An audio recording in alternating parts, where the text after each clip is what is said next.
जी हाँ, दिल्ली के प्राइवेट अस्पतालों को दिल्ली पुलिस का नोटिस गया है। आपको बता दें, पुलिस ने विदेश से जो पढ़कर आए हैं स्टूडेंट्स डॉक्टर, उनकी जानकारी मांगी है।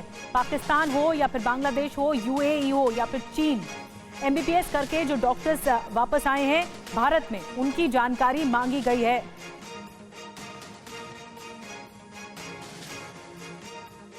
तो दिल्ली पुलिस का ये नोटिस गया है कई अस्पतालों को। और दिल्ली ब्लास्ट में एक और बड़ी खबर ये मिल रही है कि एनआईए ने अल फलाह के 30 डॉक्टरों के बयान दर्ज किए हैं। इस यूनिवर्सिटी के अल फलाह के 30 डॉक्टरों के बयान दर्ज हुए हैं। सभी डॉक्टर से आतंकी उमर के बारे में सवाल पूछे गए हैं। साथ ही डॉक्टरों ने ये बताया कि उमर का व्यवहार रूड था। उमर के बारे में बताया, उस आतंकी के बारे में जो फिदाइन था, कुछ लोगों को ही अपने कमरे में आने देता था उमर। ये जानकारी साथी डॉक्टर्स ने बताई है। और एक और जानकारी मिल गई है, आतंकी शाहीन की अलमारी से मिला है 18 लाख कैश भी। कमरा नंबर 22 में रहती थी और इसी में अलमारी मौजूद थी और यहां से 18 लाख कैश बरामद हुआ है। पॉलिथीन में छिपा कर रखा गया था 18 लाख कैश। शाहीन के पास इतना कैश कहां से आया, अब एनआईए इसकी जांच कर रही है। एनआईए ने शाहीन के अल फलाह के एडमिन ब्लॉक में बने लॉकर की तलाशी ली। 3 बड़ी खबरें इस वक्त की आपको बता रहे हैं। दिल्ली ब्लास्ट में कई परतें अब तक खुली हैं। जो अस्पतालों में डॉक्टर्स बाहर से आकर अपनी पढ़ाई करके बाहर से आकर प्रैक्टिस कर रहे थे, उनका डिटेल्स मांगी गई है। उनकी डिटेल्स मांगी गई है। दिल्ली पुलिस का नोटिस गया है कई अस्पतालों में। अब अल फलाह के 30 डॉक्टरों के बयान भी दर्ज हुए हैं, जिसमें उमर के बारे में, उसके व्यवहार के बारे में बताया गया है कि उसका व्यवहार संदिग्ध था और पॉलिथीन में छिपाकर 18 लाख कैश आतंकी डॉक्टर शाहीन ने रखा था। एक और बड़ी खबर मिल रही है, ईडी जांच में, एनफोर्समेंट डायरेक्टरेट की जांच में अल फलाह पर बड़ा पर्दाफाश हुआ है। फर्जी जीपीए के आधार पर जमीनें तक खरीदी गईं। तरबिया फाउंडेशन के नाम खरीदी गई जमीन, मृतक लोगों के फेक साइन करवाए गए और फिर जमीन अपने नाम करवा ली गई। ये देखिए, ये सारे सिग्नेचर फेक हैं और मृतक लोगों के बारे में बताया गया इन सिग्नेचर के बारे में। तो मुर्दों की जमीन का सौदागर अल फलाह कैसे बना, जरा आइए समझ लेते हैं कि किया क्या, ये गड़बड़ जाला कैसे हुआ। डेथ सर्टिफिकेट भी हम आपको दिखा रहे हैं। किसान का नाम शिव दयाल है, ये डेथ सर्टिफिकेट है, यानी मौत का सर्टिफिकेट। और मौत कब हुई? 20 जनवरी 1998 में। उसके बाद जब रजिस्ट्री सामने आई जमीन की, तो उसी में इसी नाम का, शिव दयाल नाम का सिग्नेचर रहा। ये आप देख रहे हैं तस्वीरों में, ये रजिस्ट्री की तस्वीरें हैं और ये शिव दयाल नाम का सिग्नेचर भी आप देख रहे हैं। इसमें बताया गया, ये जो आप सिग्नेचर देख रहे हैं, ये रजिस्ट्री बताई गई। तो इसका मतलब किसान का नाम शिव दयाल, डेथ सर्टिफिकेट के मुताबिक 20 जनवरी 1998 को शिव दयाल की मौत हो चुकी थी। जिस पावर ऑफ अटर्नी यानी रजिस्ट्री दस्तावेज सामने आए, उसमें शिव दयाल ने 7 जनवरी 2004 को पावर ऑफ अटर्नी पर हस्ताक्षर किए, अंगूठा लगाया।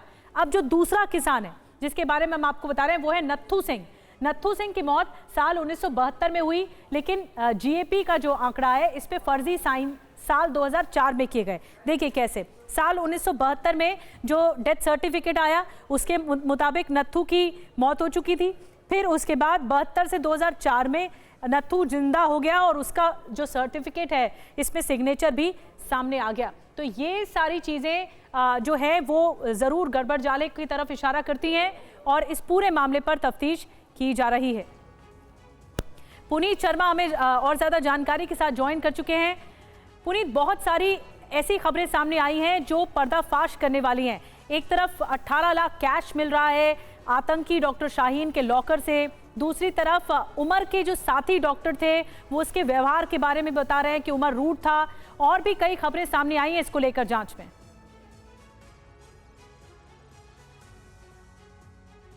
को लाल किले के सामने जब ब्लास्ट हुआ था, उसके बाद से एनआईए, ईडी, तमाम एजेंसीज अलग अलग जांचें कर रही हैं, जिसमें कई बड़े खुलासे हो रहे हैं। साफ तौर पर 18 लाख रुपया कमरा नंबर 22 से शाहीन शाहिदा के मिलने से तमाम सवाल खड़े कर रहा है और यह भी क्लियर हो चुका है कि उसको विदेश से फंडिंग हो रही थी। जो ब्रेजा कार थी शाहीन की, वो भी कैश पैसों से ही खरीदी गई थी। तो इतना ज्यादा कैश कहां से आ रहा था, ये बड़ा सवाल है। उमर के व्यवहार को लेकर के भी तमाम सवाल है। 30 डॉक्टरों से लगातार पूछताछ की गई है, जो बता रहे हैं कि उमर किसी को भी कमरे में नहीं आने नहीं देता था, बड़ा रूड व्यवहार था। और इसके साथ ही एजेंसी को जम्मू कश्मीर से उमर के 4 फोन भी मिले हैं, 2 फोन मिले हैं, जिसमें से 4 वीडियोस मिले हैं जिसमें वो लोगों को ह्यूमन बॉम्ब बनने के लिए बताता था कि आत्मघाती बना जाए।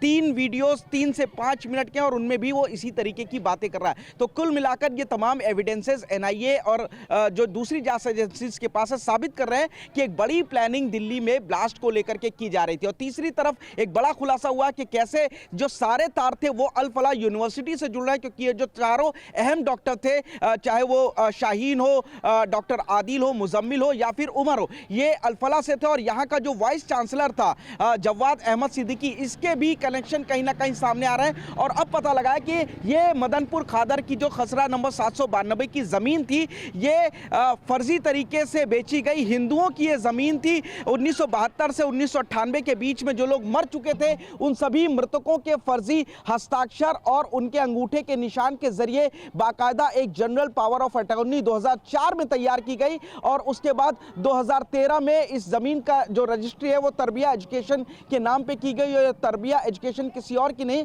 बल्कि जावेद अहमद की थी। एक और चीज साफ हुई है कि जावेद अहमद का जो बेटा फहाम है, उसके अमेरिका, उसकी लंदन में एक कंपनी है। तो कहीं ना कहीं मनी लॉन्ड्रिंग के जरिए जो फर्जी दस्तावेजों के जरिए पैसा लिया जा रहा था, उसको भी विदेश पहुंचाने का काम किया जा रहा था। ये तमाम एविडेंसेस हैं जो अब ईडी और एनआईए के हाथ लग रहे हैं, और इसको देख करके लग रहा है कि नेक्सस काफी ज्यादा फैला हुआ था। ठीक है, बहुत बड़ी बात, बहुत बड़ी जानकारियां इस वक्त पुनीत दे रहे थे। कई मामलों का खुलासा तो हुआ है, लेकिन अब जमीन घोटाले का भी हुआ है। वो जमीन दिखा रहे थे पुनीत, जिसके नाम पर फर्जी दस्तावेज बनाए गए और जो लोग मर चुके थे उनके हस्ताक्षर तक मिले हैं। तो ये पूरा चक्रव्यूह की तरह अलग अलग खुलासे निकलकर सामने आ रहे हैं। पुनीत, आपका शुक्रिया ये सब जानकारी देने के लिए।